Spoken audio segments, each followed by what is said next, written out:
How are you? So, we had a chance to talk earlier today, and we were discussing a little bit the fun dynamics that are at play in these types of artist communities. The way, people notice, oh, you're getting a catalog, or you're getting the good kiln time, or all to yourself. You said that noticing that dynamic and those dynamics at play was actually kind of a spark for the movie.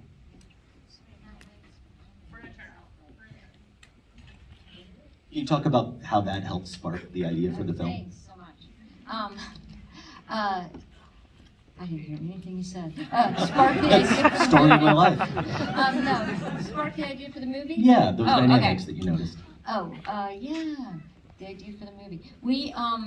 I wrote the script with my good friend Jonathan Raymond, and we started off wanting to make a biopic of.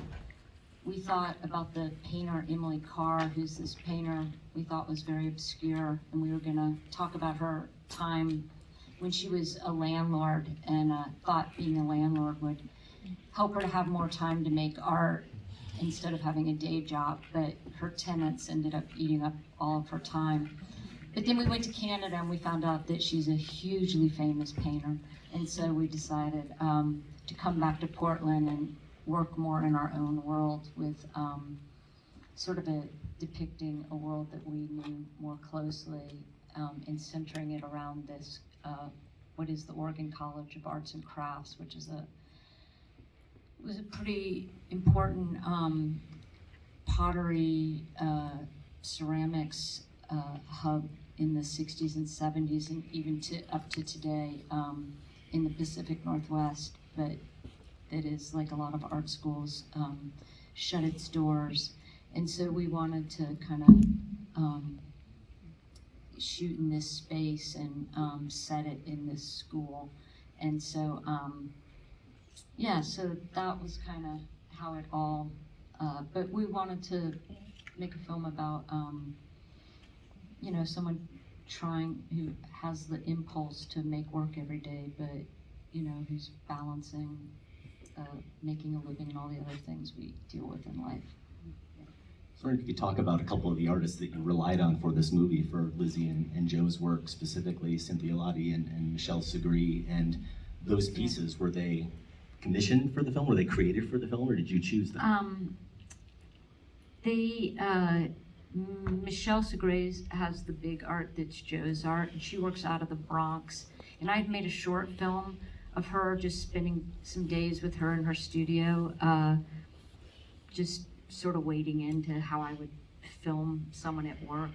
And so some of the work that I filmed in the short film was shipped out. So that wasn't made specifically for the film. It was a show that she had been working on, and we shipped it out to Portland. Cynthia Latte's stuff was a combination of things. When I knew John, and I knew her for a really long time, and we knew her, well, John and her are really, friends from far back, but I knew her artwork, and so when I first went to talk to her about it, she was actually packing up her studio and sort of said, it just wasn't worth it for her anymore, and she was not going to do it anymore, which seemed hard to believe because, she's always been making art her whole life. And she, went to RISD years ago. She's a studied artist, but kind of working in her little studio, not is well known, not really maybe well known at all outside of Portland. But then we talked to her about doing the film, and then she got, months into it, you couldn't even open her studio door. She just started making tons of work, and she's still making tons of work. She's on fire, making a lot of work. And so we did commission her to make some pieces because we needed doubles of things and triples of things, that kind of thing. And she did, there's a figurine of Joe rolling the tire, and so she did a few specific ones for us. I love the way you described earlier today to me those sculpted pieces and what you love about them, and how they're expressive and they're beautiful, but also maybe not conventionally so. I wonder if you could share your thoughts on those pieces. Yeah, I think they would appeal to some people, and I mean they're all active. Most of her girls are really, in the middle of something, and so in her paintings too, and she has a lot of images on her wall in her studio of what people doing things like they're, and which is funny because she's at her little table working all day. But they're unfinished, they seem unfinished in some way. They're often, missing limbs or have odd shaped skeletons or figures or, a roughness. Like it was very difficult to make the screwed up piece because we went through different variations of what screwed up would look like, and it would sort of end up looking like Cynthia's work. So we grew into the having the burnt piece, which was also hard to figure out at what point did it look like really screwed up, or did it, it was like we were living like, this looks kind of good, or it looks so screwed up that you wouldn't put it in your show. Like trying to figure out this line on this piece was like a big deal at the time. So it consumed a lot of my thoughts in the middle of the night. Yeah. Can we talk about the pigeon? Well, we talked about that. Okay, yeah, you already saw the movie. Well, no, but these days everyone has a phone, so I don't. Exactly. I'm not trying to talk about the pigeon that much. Okay. Anyway, that was Ruby. Ruby? Ruby was the pigeon. Yeah. Well, I mean, there's many pigeons in the film. brilliant stuff. We're just gonna go to listen to Film Spot here to talk about the pigeon. But let me get at something that I did sort of find quite moving about the film, and I'll get your reaction to it, which is that we talked a lot about collaboration, and this is a collaborative process. You're in there making the art by yourself, but then you got to work with the kiln master. You got to put it inside the kiln. One of the things the movie suggests, I think, quite poignantly, is that in art and in life, you need people. You need people. The movie, over the course of it, expresses that in an elegant way. I was just trying to think, do you need people? Yeah, you do.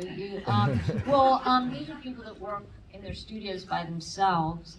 To do what I do, I definitely need people. But yeah, then, I guess, what your art's going to be about probably involves other people. But, it's interesting visiting these artists who do work alone and, can sort of turn something out at the end of the day and see what they've done and not wait 3 years or whatever. It is, there's a lot to envy in their process, I have to say. People, sure, I like people. Fair enough. I was looking for a quote here that I want to share about, Michelle Williams said about you. Let me make sure I can find it in all my scribbles here. She said, "After 4 films together, I feel like being part of her work is one of the biggest contributions I've made to movies in my lifetime," which is a bold thing to say, and I agree with her completely. What can you share about what it's like working with Michelle and how your collaboration has evolved over the course of these 4 films? I can't speak in those terms that she speaks, whatever. She's been on the road doing the Oscar thing for a year, so she's got it down. I love working with Michelle. Michelle's great to work with. She's a hard worker.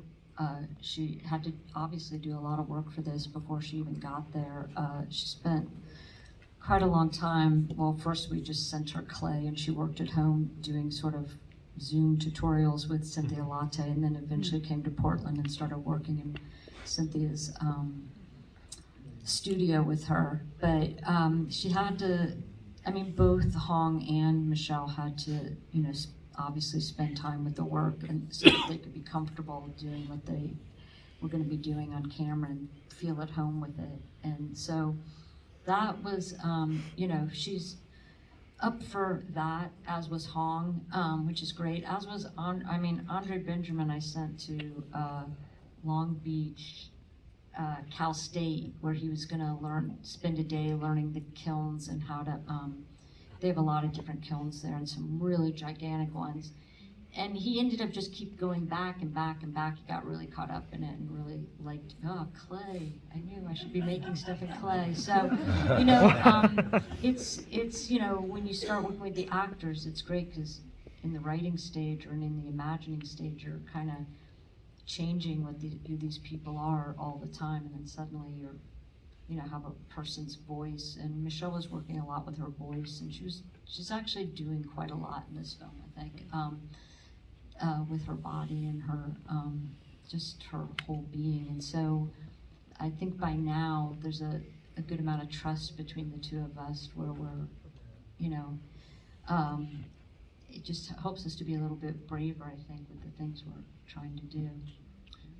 Speaking of, Michelle and what she gives you on screen, the moment that really sticks with me quite subtly, but profoundly on two watches is that moment when she hears Joe and Eric come home as she's working in her living room, and she's working, and you leave the camera on her, and that kind of medium close up as she's reacting. And I'd love for you to just talk about that moment and what your sense of working with her on what that moment was expressing.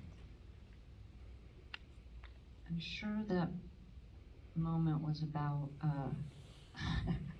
In reality, there really weren't that many doubles of the pieces, and so every shot was about, it always ends up being about like, the cat, this piece, all right, are you gonna paint the legs, you gotta get it, it's like, so like, all that other stuff.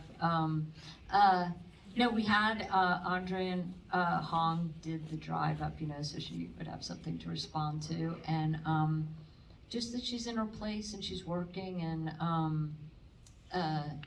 being at the table is a good place to be when things are going good, and when things are not going good, then it's not as great a place to be as anybody that does any kind of work knows. There are the good days and the not great days, but you just gotta keep turning up to work your way through it. And so I think she's having a good night on that night, and then she has her, and she's not there alone. She's got some little friends in the house, various little friends in the house, and I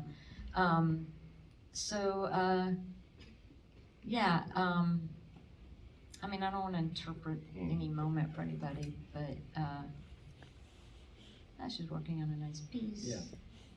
All is well. But it is a moment that you certainly allow for there with the camera and with the performance, and that dynamic. The friendship is a topic that is something you've explored a lot in your films, and that dynamic between Joe and Lizzie really drives the movie. So how did that relationship between Hong and Michelle work? Did they get a chance to rehearse, to spend any time together, or is that just what they were bringing to the set?